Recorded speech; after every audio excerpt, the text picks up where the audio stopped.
Bismillahirrahmanirrahim. Assalamualaikum warahmatullahi wabarakatuh. Oke, jumpa lagi di mata kuliah pengantar akuntansi pada pertemuan yang kedua. Kali ini kita akan membahas tentang apa saja sih yang dibutuhkan dalam informasi untuk menyusun laporan keuangan.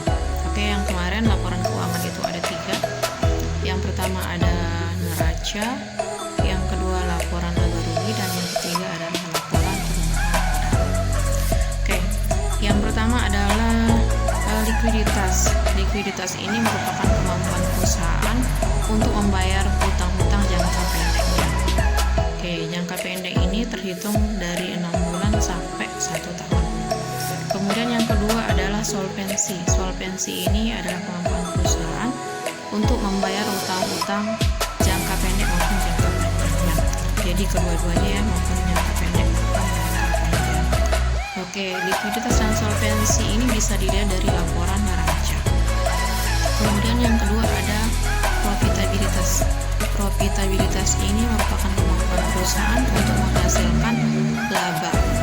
Oke, ini ada pada laporan laba. Kemudian yang ketiga, kemakmuran pemegang saham. Kemakmuran pemegang saham ini dapat dilihat dari laporan perubahan modal. Nah, dalam laporan perubahan modal ini tujuannya adalah untuk melihat perkembangan dari modal awal sampai modal akhirnya. Karena di situ ada modal awal ditambah dengan laba ketika mendapatkan laba. Kemudian ketika terjadi kerugian maka akan dikurangi rugi. Sama yang terakhir itu adalah pengambilan pribadi dari pemilik. Maka akan ditemukanlah modal akhirnya. Maka untuk melihat kemakmuran dari pemegang saham itu dilihat dari laporan perubahan modal. Oke, yang keempat, kemampuan mendatangkan kas. Nah, yang keempat ini adalah dilihat dari laporan aliran kas. Jadi seberapa mampu perusahaan untuk mendapatkan kas, baik itu dari kreditor, investor maupun lembaga-lembaga lainnya. Oke, selanjutnya yang keempat yaitu kemampuan perusahaan dalam mendatangkan kas. Oke, dalam laporan ini kita bisa lihat dari laporan aliran kas. Jadi seberapa mampu perusahaan dalam mendatangkan kas-kas, baik itu kas yang datang dari kreditor ya, kemudian sebagai pinjaman, kemudian ada kas yang kita dapatkan dari investor atau kas-kas yang kita dapatkan dari hasil penjualan maupun hasil-hasil lainnya. Itu dilihatnya dari laporan aliran kas. Kemudian yang kelima adalah kinerja manajemen. Jadi kinerja manajemen ini tentu berhubungan dengan pendapatan yang didapatkan oleh perusahaan. Jadi ini bisa dilihat dari laporan laba rugi dan neraca. Jadi sisi debit dan sisi kredit pada laporan neraca maupun laba rugi itu saldonya atau sisanya itu harus sama. Nah, ketika tidak sama maka dalam laporan tersebut terjadi kesalahan, maka kita evaluasi ulang lagi dari awal.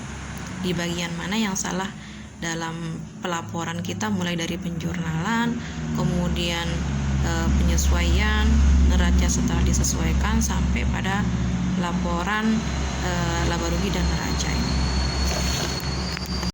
Yang keenam ada rincian pos. Nah, rincian pos ini dimuat dalam penjelasan atau catatan atas laporan keuangan, yaitu sifatnya mungkin lebih spesifik ya dari ketiga laporan keuangan tadi. Selain neraca, laporan laba rugi sama laporan perubahan modal. Dan yang terakhir adalah bagaimana rencana selanjutnya ke depannya itu perusahaan itu dilihat dari penjelasan informasi yang lebih detail jadi dalam buku khususnya. Oke. Kemudian kita masuk ke neraca. Oke, dalam laporan neraca ini memuat tentang aset ya. Aset ini termasuk ada ada kas, piutang, persediaan barang dagangan, kemudian ada gedung, kendaraan, itu masuk ke dalam aset ya. Kemudian yang di sisi kreditnya itu ada 2, ada hutang atau kewajiban, sama yang terakhir ada ekuitas atau disebut dengan modal. Nah, kemudian di laporan laba rugi. Dalam laporan laba rugi ini cuman ada 2 bagian ya, tapi memang jumlah banyak. Yang pertama ada di sisi debit, itu ada biaya-biaya. Jadi segala jenis biaya yang dikeluarkan oleh perusahaan itu masuk ke dalam sisi debit. Sementara untuk pendapatan ini ada saldo normalnya di sisi kredit. Jadi semua jenis pendapatan yang didapatkan oleh perusahaan adanya di sisi kredit. Nah, ketika saldo di sisi debit lebih besar dari sisi kredit, maka akan terjadi yang namanya rugi.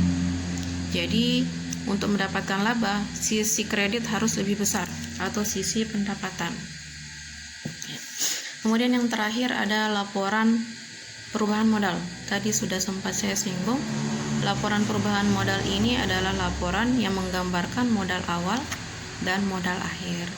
Jadi modal awal tadi ditambah dengan laba ketika perusahaan menghasilkan laba, dan dikurangi rugi ketika perusahaan mengalami kerugian, dan yang terakhir adalah dikurangi dengan free float atau pengambilan pribadi oleh pemilik, maka akan ketemulah yang namanya modal akhir.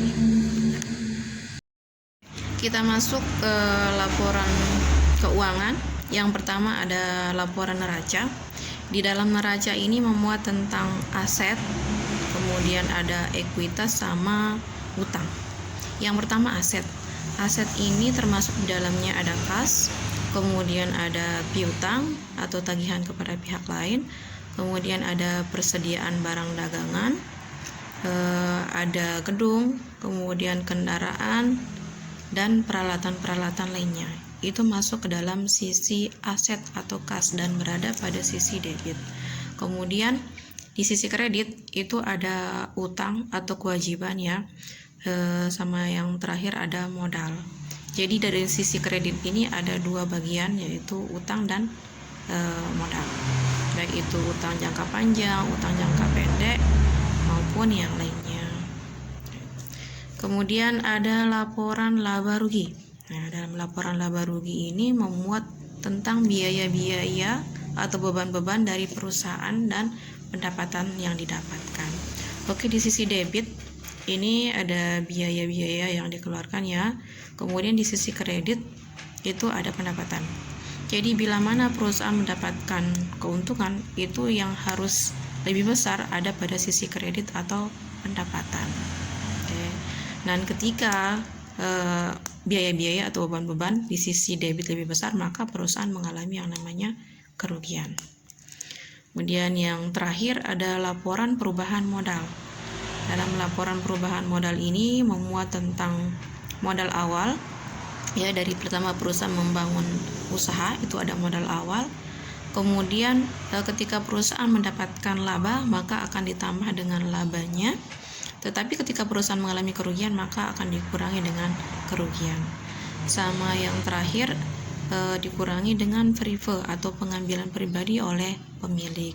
Maka setelah dikurangi oleh free float, akan ditemukanlah yang namanya modal akhir.